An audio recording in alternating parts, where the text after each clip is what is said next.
Welcome, everyone, to our podcast. I am here with my good friend who I've come to know over the past few years in the industry, Shane Norris. Shane is General Counsel for Summit Sotheby's International Realty. Correct. All right. So welcome. Thank you. We wanted to have you on today because you are kind of the big hitter on wire fraud. This is something that has come up I wouldn't say recently, but it's become a big hitter recently, a big topic. It's really fueled, even though it's been around for how long? Well, I worked for a couple of different brokerages in-house, and we had wire fraud warnings going out probably 4 years ago. Okay. I know multiple state divisions have sent out warnings. The National Association of Realtors has sent out warnings. So it's a national epidemic at this point, but it's been 4 or 5 years that since it first started to really hit the real estate pretty industry. new. Yeah, It's absolutely. not like decades old thing. No, not at all. Okay. So you and I, it's kind of funny. I was thinking about it this morning. As attorneys, we use these words, right? Fraudulent misrepresentation or negligent non-disclosure, and the public hears them, or people that aren't familiar with the vernacular hears them. They're like, oh, that's an emotional word. That charges. I know it's legal, but what does it mean? So wire fraud, what does that mean? Break it down. Well, for this particular type of wire fraud, it's basically convincing someone to wire funds, to electronically send money to the wrong place. Okay. So I'm supposed to send my money to a local title company, or just simply I'm a buyer and I want to send my money to the seller. Somehow those funds get intercepted. Or if you want to go even more broad than that, it could be there's fraud involved in any type of a transaction, and the wiring of the funds to complete the transaction could even be considered wire fraud. But what we're going to talk about today is going to be more just based upon convincing someone to send their money to the wrong place. It's that simple. Like an email I got here at my work address, Right. my work email, which I never use for any real estate transactions or anything I'm doing on the side. And I get this email that, your closing is getting ready at this title company. Here's the wiring instructions. We need this amount. I was like, wait a minute. So that's the type of email you're talking about. Yeah, and that's even a newer thing that we're starting to see is instead of it being targeted fraud, they're sending out blasts like you used to see with the Nigerian scams, where it's, hey, I have $20 million. I just need you to accept it and then send it somewhere else, and you can keep this percentage of it. Which I didn't even know I had relatives Yeah, in Nigeria. no, there's a lot of money in Nigeria right now that needs to be moved elsewhere, apparently. Interesting. Okay, so wire fraud, you're talking about, in the real estate context, this domain, wiring your money to a title company, but it's all a fraudulent transaction. It's for somebody else that's not intended to receive. Is that right? Yeah. So, I mean, the scam that is going on right now is not only in the real estate industry. It covers a lot of different industries, and it is essentially based upon these phishing schemes. So it starts with you get an email that appears to be from PayPal, or appears to be from some other normal company that you would do business with, Netflix, things like that. And it tells you that there's something wrong with your account, and to click on this and enter your account information so you can fix this issue. I got one from PayPal, or one of these, saying, did you send this $250 payment? Well, I didn't have PayPal linked to that account, a lot like what you were talking about, so I knew it wasn't real. But no one should click on these things. You should always go directly to the website to do that. But if you click on it, it is installing malware into your computer. Or it's sending you to a website that's downloading malware into your computer. And malware is a way in which not only can they potentially control your computer, but they can monitor it. They can see what's going on there. And that starts sort of the problem that we run into is and these are mainly believed to be foreign individuals that are doing this, they're monitoring hundreds of thousands of computers all over the world and watching to see what you're doing. And they run these programs to look for keywords. And real estate is now one of the big keywords that they're looking for. So when they find a keyword of real estate, then what happens? So they are really sophisticated, and they watch your email and they see, are you involved in a real estate transaction? Okay. And if you are, now they're watching all of your emails. And when you think about a real estate transaction, you have multiple parties, right? So you've got a buyer and a seller. Those are two parties that potentially will be emailing back and forth, not necessarily with each other, but sending emails about the transaction. each of those parties will have a real estate agent or more than one real estate agent that they'll be communicating with. And right now, everybody's communicating by email. Then you'll have a title insurance company or an escrow company that's also emailing the agent. You potentially could have an attorney that's emailing their client about the real estate transaction. So you have potentially 5 to 6 to 7 different individuals, and all you need is one of those to have been compromised. And once that these people see and are able to monitor these emails, they get the names and the email addresses of the parties, and they wait for the right opportunity to basically spoof.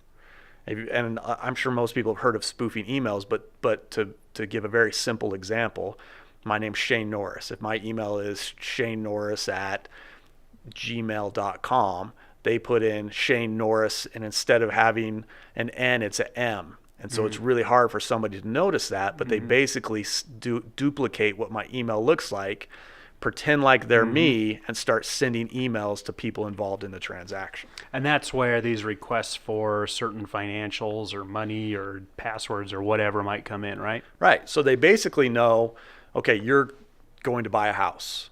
Let's say a buyer's email was compromised. They're following these buyers' emails, and they see they're going to buy a house, and they know who their real estate agent is, and they know who their title insurance company is, and they know who potentially their attorney is. And so they get those emails, they're able to basically duplicate them to make them look like they're coming from you, and they wait for the opportunity when that transaction is going to close. That's the main one that we see. And when the transaction is going to close, they send out a fake email saying the wiring instructions have changed. You need to send your proceeds to this account instead of that account. And there have been hundreds, if not thousands, of cases where entire proceeds for a purchase of a home, say it's a $500,000 house, $500,000 are sent to the criminal's bank account instead of the title company's bank account, and that money is gone. Then they're off in Belize. Yeah, I'm sure. It then gets blasted to multiple accounts. If you don't catch it immediately, it's almost impossible to pull the money back. So you said that this has started really about 4 or 5 years ago. And I'm sure that like any new scam, it's probably most successful when it's new and people aren't, they're caught off guard. Yeah. Are you seeing any, more skepticism with those kind of emails among people where it's not as successful as it used to be when it first started? I'm afraid not. Really? I've seen it more and more being successful now. And before we started, I looked at some FBI statistics and things like that. The FBI has a great website that you can go on and look at what's going on with different types of fraud. From 2015 to 2016, and email issues like this cover all the industries, but for the real estate ones involving title companies, for this exact scam, it increased 480% on the amount of claims that they got in 2016 versus 2015. Jeez. Yeah, so it's exploding right now. It's been a problem. It's now becoming a real problem. So that would raise the question, in my mind, why? Who's responsible for the explosion? Is it a matter of the public not knowing, or is it a matter of agents not being in guard? I mean, where's the weakness in the chain? Is it the title companies? Is it the real estate agent? Or is it the sellers getting these emails? Who is it? Well, I think that's sort of the big issue, is that you have multiple parties. You've got a buyer and a seller, and maybe one of them has been diligent in protecting their computer, having systems in place to prevent malware from being installed, making sure they don't click on the wrong the wrong thing. It's sort of the, when your kid gets a car, you tell them not to drive in the bad neighborhoods. When you have a computer, don't go onto websites that you don't know what they are. Don't click on links that you don't want to know what they are. So those are the things that you have to be aware of. All it takes is one person to do the wrong thing and to have their computer be compromised. So you can't even look at it as it's a title company problem, or it's a real estate brokerage problem, or it's an attorney problem. It is a problem where there are, they think, millions of computers that are now compromised, and people don't even know that they're compromised. They don't know that they're being monitored. These people aren't taking over the computer like you would see in a movie. They're just watching. And that's the real problem, is they're watching for opportunities. And when the opportunities arise, they're very sophisticated on how they are able to manipulate the buyer or the seller, Just or persuade even 'em. yes, or even title insurance companies or real estate brokerages. We can get into it more, but there have been cases in which every single one of those parties have been able to be compromised because they didn't do the right thing, and we can talk about how to protect against it. But everyone has made mistakes in these transactions in which money has been lost because people didn't do what they needed to do to protect themselves. Interesting. So you've been teaching on this topic, right? Are there classes for the public that agents can refer their clients to? How does the public, the seller and the buyer involved in the real estate transactions, how do they get to find this information, find out more about it, what they need to do to safeguard, that kind of thing? So I think you're right. It's really an education thing, but there isn't going to be a buyer or seller isn't going to go to a class on what do I need to do to sell my house. They hire people to do those things. So really it's up to the industry to educate their clients. Makes sense. I know the different brokerages that I've worked for, including Summit Sotheby's right now, has what's called a wire fraud warning, a wire fraud disclosure that we require every one of our clients to sign. Now, you're depending on the client to actually review it, understand it, and sign it, but that's the first step that you take. I know there's various divisions of real estate in some states that have created their own form.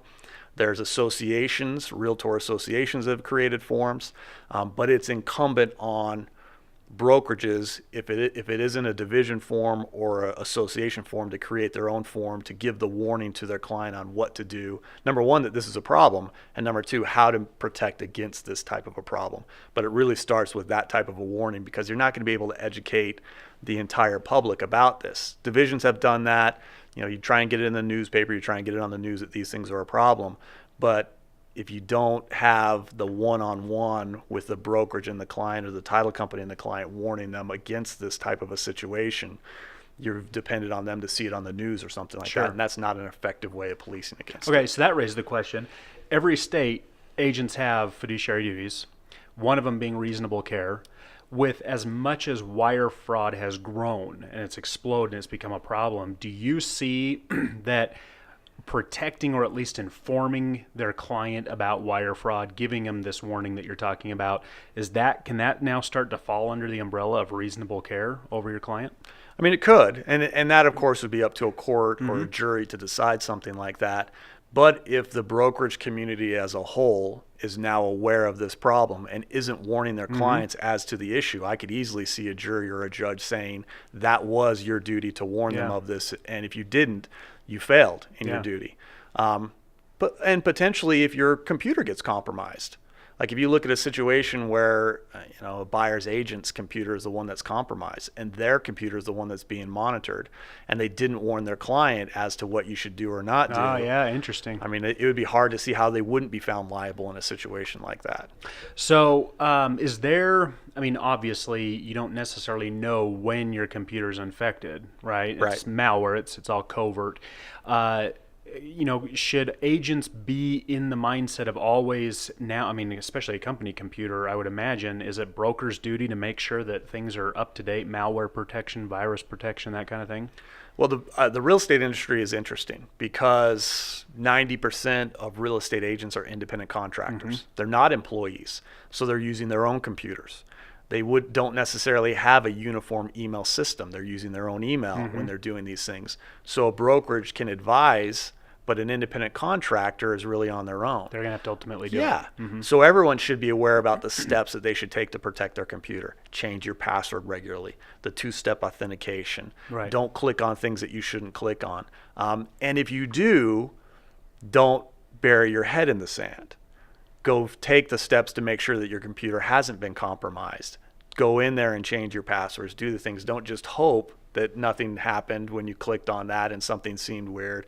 Go and take the steps necessary to make sure. But that's really incumbent on almost everyone to do something like that. Have you seen that yourself, where an agent actually did click on something or engage in something and they just kind of didn't tell anyone, either out of embarrassment or just feeling like it wasn't that big of a deal, and then it turned out later to be a big issue? These are really hard to track down exactly who was compromised. You can sort of put together the pieces of it. I haven't necessarily seen it on the agent side. Okay. I have, but not where money's been lost. So yes, to answer your question, Okay. I have seen agents where their computers are compromised. Luckily, they realized it, or something happened that caused them to realize it, and we were able to go in there and figure it out and change their passwords and get the malware removed from the computer itself before anything bad happened. But if they hadn't, then every single one of their transactions would potentially be at risk, because they absolutely would be being monitored by the bad guys that had taken over their computer. But I've been involved in multiple transactions in which we've caught this, luckily, before money has been sent out. And in every one of them, it seemed like it was a different computer that had been compromised. Interesting. Once was a seller, once was a buyer. We thought maybe title was compromised at one point. There were agents that were compromised, but it's almost everyone involved but has the potential of being that guy. Okay. So how did you catch this? How do people, agents out there, sellers, buyers, how do they catch it? Okay. So the first thing is be diligent on what you should and shouldn't do in wiring funds. Okay. The warnings that are given to the clients are very specific on what they shouldn't do. And that is, don't follow email instructions on where to wire the funds. Always follow up with a phone call. Okay. Okay. So if I get an email from a title insurance company that tells me, hey, your settlement is on this day, we'd like you to wire your funds early to make sure that there aren't any problems with the transaction. Here's our new wiring instructions because we had a problem with a criminal that did this, and so we have a new bank account. That's a warning sign, number one. So there should be a warning that says, if you get new wiring instructions, be suspicious, because that's really rare that would actually happen in a real estate transaction, that a title insurance company or an attorney has new wiring instructions. But number two, don't ever rely on just those. When you get wiring instructions, you need to follow up with a phone call and not calling the number that's on the email. Right. I was just thinking that. I was like, okay, so they're going to be calling what's in front of them to confirm. You can't call what's in front of you. You need to call the phone number you already have for your agent, for that title insurance company, for that attorney. Not only did you send me the wiring instructions, but what is your account and routing number? Because we've seen where they are so embedded in the email that they're able to intercept essentially the email that comes in, send their own email with their own wiring instructions. And when the phone call is made, did you send me the wiring instructions? The answer is yes. But they're looking at the wrong one. Right. So you have to, it sounds crazy that you would have to do that much, but you have to be really diligent on all of these things. And that's the only way to really protect against it. Would any of this, follow up, this investigation of an email, any of this fall on the agent's responsibility or on the agent's shoulders to do?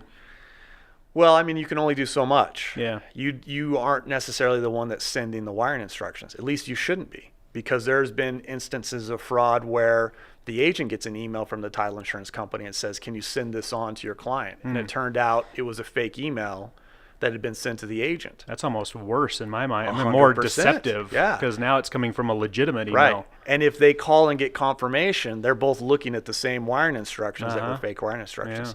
So agents, brokerages should never forward wiring instructions. They shouldn't forward them from their clients. They shouldn't forward them from the title insurance company. Did you hear that, agents? Yeah, because you also have it from a seller. Because we've seen instances where there's a fake email coming from a seller saying, I've changed the bank account I want my proceeds to go into. So I'm selling my house. You owe me this amount of money. All of a sudden, the agent gets an email saying, instead of sending it to the bank account, I want this new bank account. And that's a fake email. And they send it on to the title insurance company. Yep. So never forward wiring instructions. If you're a brokerage, if you're an agent, just don't do it. Interesting. Man, crazy. Yeah. So what kind of signs in the email, other than, I mean, you talked about the email address, right? That sometimes they're spoofed. They have one letter off. What kind of general advice would you give somebody that when emails come across asking for your wiring or information or to pass this on, is there anything other than the text of the email that they should be looking at? So it's dangerous even to think that you're going to be able to catch this, number one. Okay. Because there are circumstances in which people's passwords have been compromised as well. So it's not even an email that's being spoofed. It's literally coming from that person's email account without their knowledge. You're making it sound like we can't even trust what we see in the mirror anymore. You can't. Not under these circumstances. And I've looked at this from every different angle on what can you do. And there are times where you have to get lucky. But these criminals aren't as versed in real estate transactions as the agent, as the title insurance company. And so when they're involved in the email, they usually can catch it. They can say, wait, this isn't the language that I would normally use. This doesn't make sense that it's coming on this day. It doesn't make sense that it's coming from, that they're saying to wire it to this other place. That's the wrong place that you would normally see. Yeah. So in the ones that I've seen caught, it's because the criminals aren't as versed in the real estate transaction. So a diligent agent, a diligent title insurance company is able to catch those things. Makes total sense. But a buyer and seller isn't necessarily as versed in this. And we've seen them before where the buyer gets an email and it not only appears to have come from the title insurance company, but it appears to be copying their real estate agent on there. So they think their agent's receiving this email as well. Well, they faked the real estate agent's email on just the copy line. So they're very sophisticated. So to say, yeah, you should look for this or that, I think that's a dangerous way to look at this. Really, the only way to be able to prevent this type of fraud is, and people don't like to do this anymore, but you have to call each other. I know. You actually got to talk. You can't text, you can't email, you actually have to pick up the phone and call each other, because that's the only way to really prevent this type of fraud. But not just the number in the email. That's right. That's right. So every layer of what you're telling me, there's just one other layer to do. Yeah, at the beginning of a transaction, you should know what the phone number is for your agent, the title insurance company, your attorney, and that's the only phone number you should be calling to get a hold of these people. That's crazy. Yeah.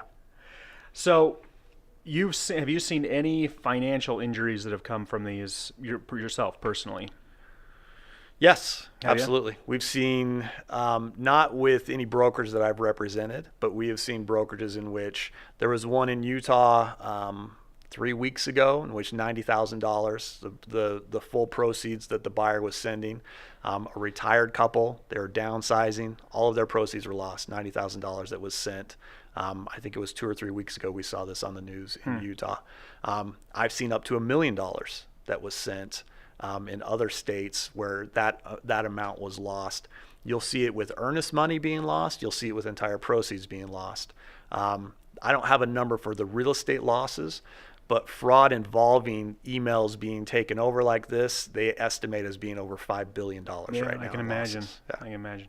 So do you know if there's any statistic right now in the real estate realm of the more likely to fall prey to this, as far as age group or demographics or income, socioeconomic status, that kind of thing? I don't think so. I think it's across the board. Is it? People, we have this unique circumstance now where transactions have gotten easier. Communication has gotten easier. I can just send an email. I don't have to worry about somebody answering their phone. And attorneys like you and I love emails because we can document the communications that's taking place. Yep. We have the paper trail.